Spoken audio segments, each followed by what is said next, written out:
Hi there, welcome back to the Pick and Coop Farmstead, and today I'm going to be making some pasta in my pasta maker. I got this, believe it or not, it's kind of a vintage pasta machine, and I got it at a yard sale for $5, and it works great. So bear with me here, and we're going to kind of go through the steps, and we'll make ourselves some pasta. Okay, so first thing you have to do is assemble everything, and it comes with a nice little instruction book. I think you can still order these like on eBay. I had to order a couple of things for like my little measuring cup because you'll want, the recipe calls for making a full batch, 2 of these full of flour, 2 eggs beaten, which I've done. Then you're going to add into your flour mixture a teaspoon of salt. You just pour that right in there.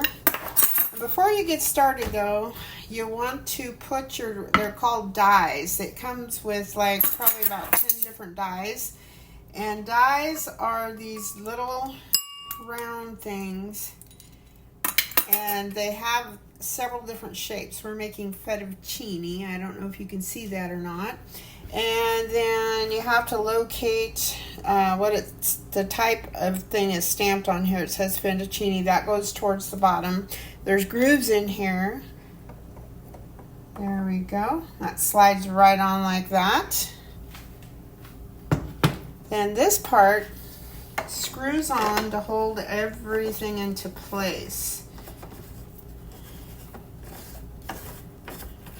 You want to get it snug, but not super, super, super tight.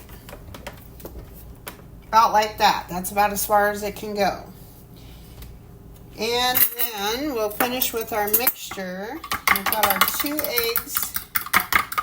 Then it calls for 2 tablespoons of olive oil. There's a couple different recipes in here. You can make it with just water, just eggs. I kind of want to go for the full gambit.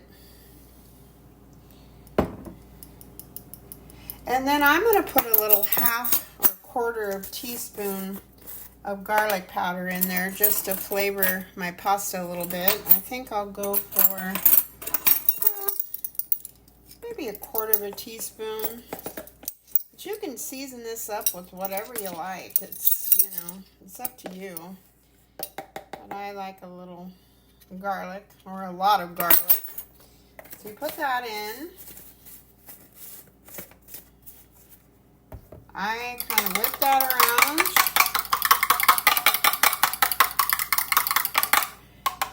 And then there's a mark. I don't know if you can see it on here. It's kind of hard to see. This one says 2 eggs plus water. There's a line that goes across. That's the one we want to use. So you fill it up to the line with your water right about there. Then I just kind of whip it around again.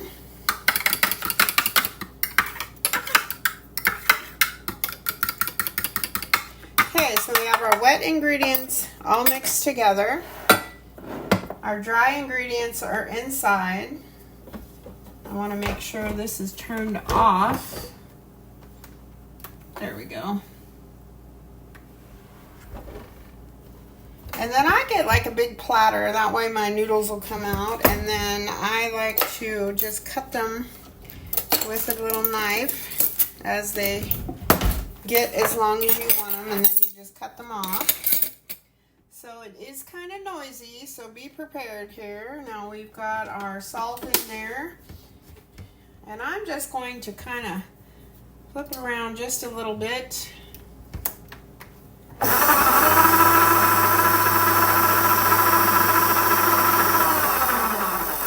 And that'll mix up my salt into my flour. And then there's a reservoir. I don't know if you can see right here is a little reservoir. And that's where we're going to pour our egg mixture in. I'll just raise that up a little. And I got to read the directions because I've only used it a couple of times. So we've got everything together. And then I think we just turn it on. Let's see, we want it on mix first, and then once it's mixed, you'll push extract. So bear with me here. Okay, now we're mixing.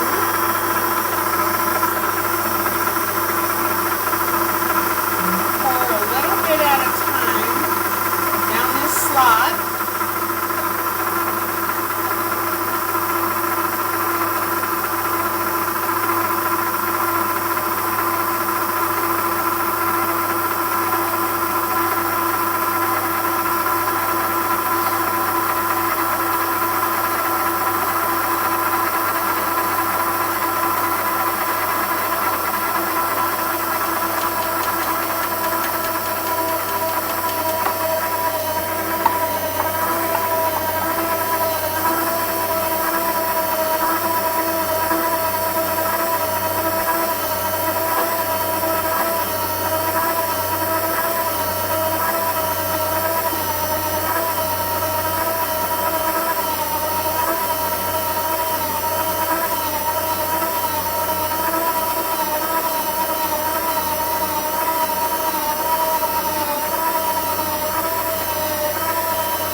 So now it's kind of crumbly like. Everything's mixed together like it should be. It has a nice crumbly consistency.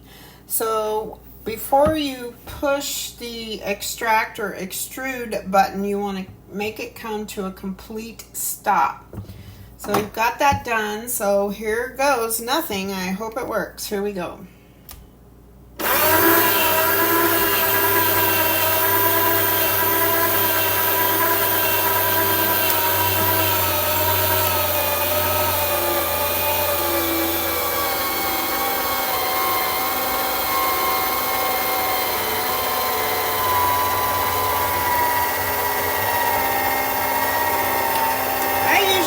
Cut the first little bits off of there.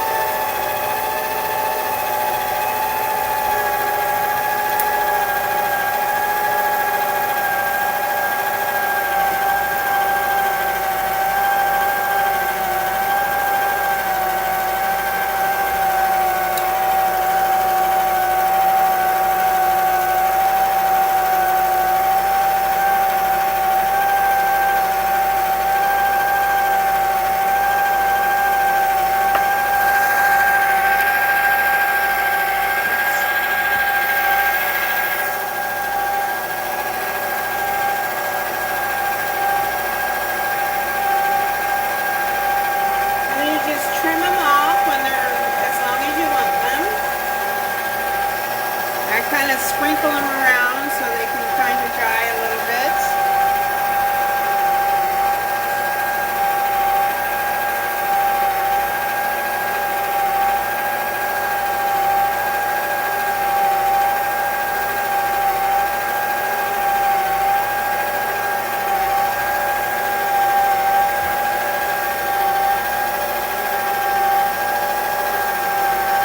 And just kind of spaced apart.